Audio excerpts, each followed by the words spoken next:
Welcome to Write More Light. My name is Sarah. I'm with the Midwest Writing Center, and Write More Light is a web series in which once a week I will interview someone doing something awesome in the arts, and once a week I'll give a short little literary lesson. Today is a little different. I'm going to talk about, I try to do this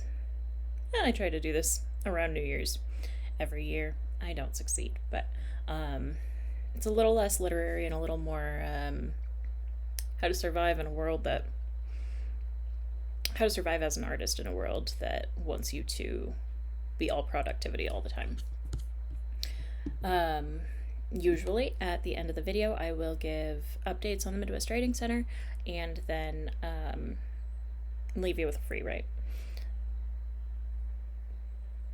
Now you're prepared. So let's get into it. I'm calling this New Year's pressure. That's what I've sort of always called it. I think that we put a lot of pressure around anniversaries, right? I like to do New Year's videos because I take a lot of meaning from anniversaries, and I think it's nice to have those benchmarks or landmarks to signal that time has passed and we have something to look back on. I also think it's really easy to get stuck on them. Any kind of anniversary, really. Your birthday, whatever holiday, whatever date sticks out in your head, you just end up, oh, where was I last year at this time? Life comes at you fast and full of surprises despite our best intentions and ambitions and even the actual effort we're putting in. Life happens. So when January comes around, I'm of two minds. Like, I think it's nice to reflect and look at what we want, but it's also scary to do and really difficult to do without putting a ton of pressure on yourself. So I want to look at how we can make life easier for ourselves and how we can set ourselves up for success, regardless of whatever it is that life throws at us. Thinking about like the people who are really into planners and bullet journaling, I think most people will, when they're setting up like, here's how to make sure your goals will work out. They use something really akin to SMART goals, which is great because it requires that I'm just going to say what SMART stands for. It's an acronym. It requires that the goals are specific, measurable, attainable, relevant, and time-bound. And that's awesome and helpful, but it's usually most applicable in like work and event-based settings. With real life, like you have to set maybe not real life, but personal things, right? You have to set the benchmarks yourself. So we look at the SMART goal framework in the context of writing. There are no outside forces there to hold me accountable. And for me personally, accountability is really big. I need to be held accountable. I know myself, and I will let life get in the way. I'm going to use the example for today, for talking about setting goals and that pressure and how to hopefully I'll emphasize how to not let that pressure mess you up. I'm going to use an example of finishing a manuscript. So hopefully you remember that this isn't like just about finishing a manuscript. We're really talking about whatever your art or literary goals are.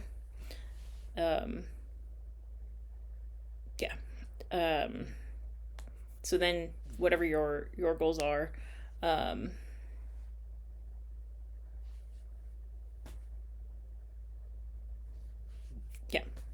think about it. If you're not totally sure, maybe pause this, come back to it, or I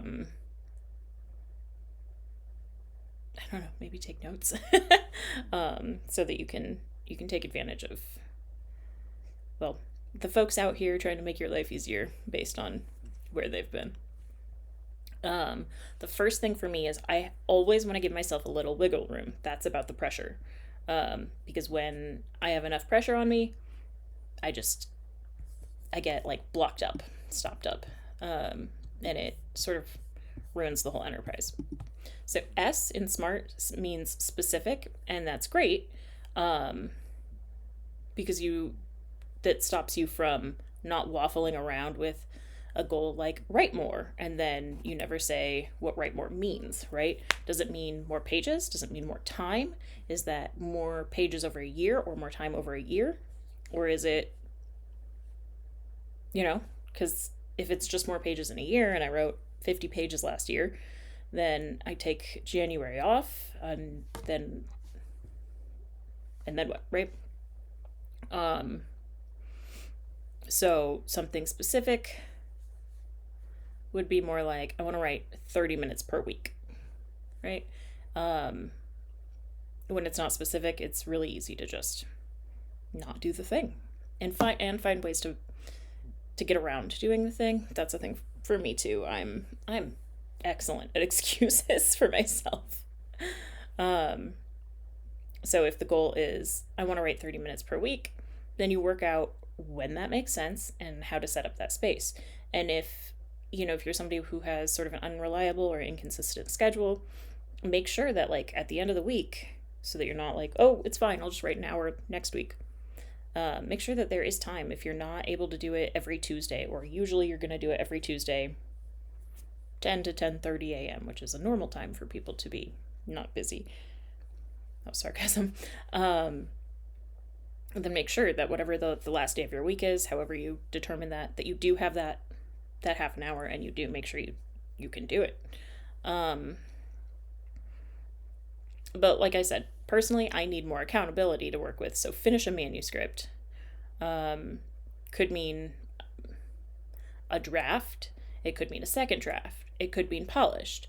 But even though I want to polish the thing, I don't want to leave myself disappointed, um, which I guess goes into the A part of SMART, um, attainable or achievable. And I don't think we talked about M. M is measurable, which I think goes right along with specific, with the example I'm giving being like the example I gave being about time. That's measurable. The amount of time you put into something, the amount of pages you put into something is a measurement. Yeah, so it's always good to have a little wiggle room, because when we add all the pressure of, say, New Year's, um, and you just decide we're suddenly different disciplined people, even though we haven't uh, shown evidence of that. Oh, my computer gave me a thumbs up. I don't know if you can see that. Oh God, it's doing it again.